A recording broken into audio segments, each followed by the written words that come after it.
Today's topic is not that important. It's important enough that you should watch this video in its entirety, but in my opinion, the first line of a story is nowhere near as important as a lot of people make it out to be. I've read a lot of books, and I've never put one down because the opening line didn't grip me or wasn't compelling or didn't immediately introduce the theme and tone of the entire story. The way I see it, your first scene or the first few paragraphs are what you should be focused on when it comes to hooking the reader. In fact, I did an entire video on that very subject. Now, that being said, the first line is an opportunity that you shouldn't waste. A good first line will make hooking the reader easier and can be a major boost to your opening. It's probably not going to be a deal breaker, but it's not something that you should ignore. So to help you do that, here are some tips for writing a great opening line. Tip number 1, brevity is your friend. You want to avoid having a long run-on sentence as your opening line. Part of the tendency to do this, I think, comes from this idea that your opening line needs to establish the character, the setting, the theme, tone, mood, motivation, conflict, motif, voice, style, tense, font, and viewpoint in one sentence. The result of this and the danger of this is that you end up with a long, rambling, run-on sentence as the first line in your book. This can obviously be confusing for the reader because you're throwing a whole bunch of information to them at once, and it's also generally poor writing. So instead, it's better to opt for shorter, simpler sentences for your opening. This will be less confusing for the reader and much easier for the audiobook narrator. Tip number 2, start with action, not description, and not exposition. I've talked about this in other videos many times, but exposition dumps of setting information have no business in a good opening. Now, this is a problem that goes beyond the first line of a story, obviously, but if you're starting with an info dump, theoretically it has a first line, so your first line is going to be the start of that info dump.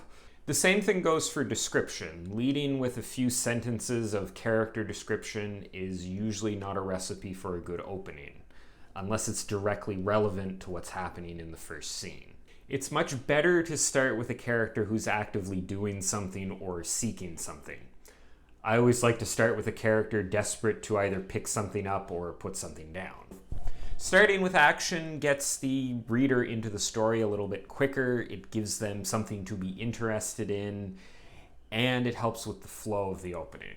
Of course, that's not the only way to start a story off. Tip number 3, instead of action, start with a statement of fact, an observation, or a contradictory statement. This is a different approach to the action-based first line. Here, what you're doing is introducing a short, thought-provoking idea that might be a bit more abstract than starting with a concrete action. Starting with a simple fact or observation that relates to the story's theme is a great way to open.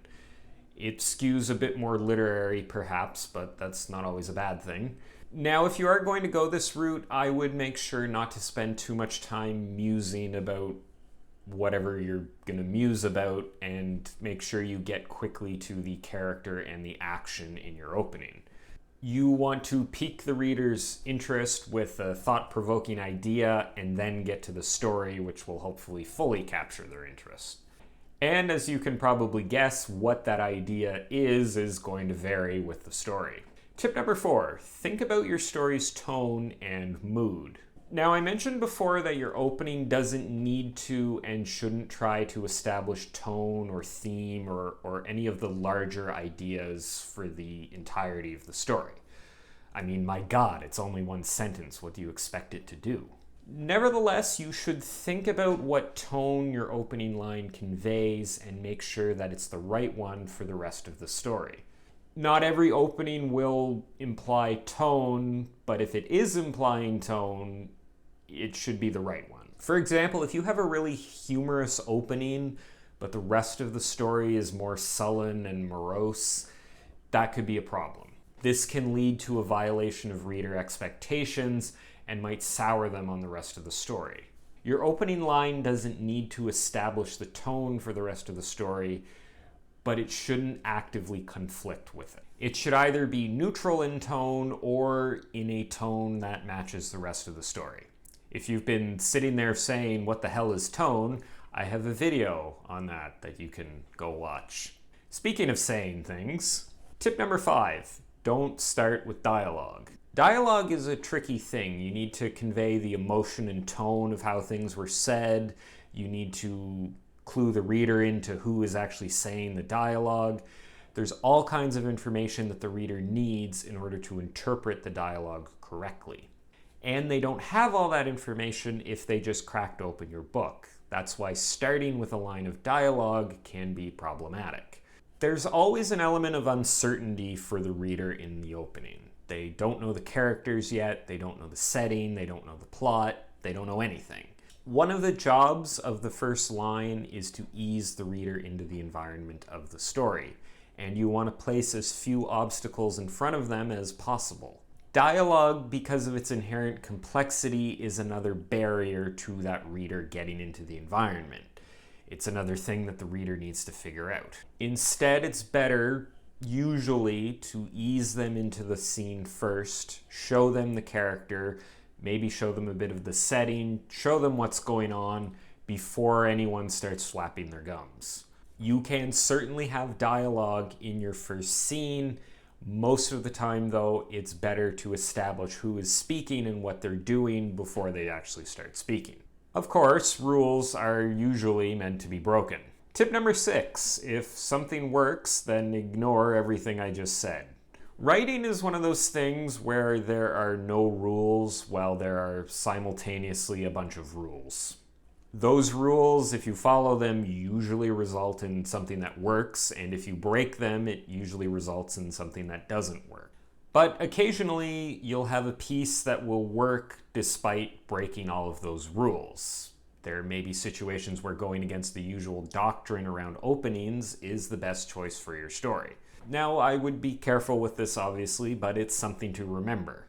I've already talked about how the opening line isn't quite as important as a lot of people make it out to be. So theoretically, breaking the rules with your first line is less of a problem than it perhaps normally would. The thing I want to emphasize here is if you're going to break any of the rules, or if you're going to go against the advice that is usually peddled around opening lines, you should check and make sure that it works. You should verify that breaking the rules works before you actually break the rules. Just like I broke the rules by not writing a transition to the conclusion. I suppose if the video's about opening lines, the closing line probably doesn't matter as much.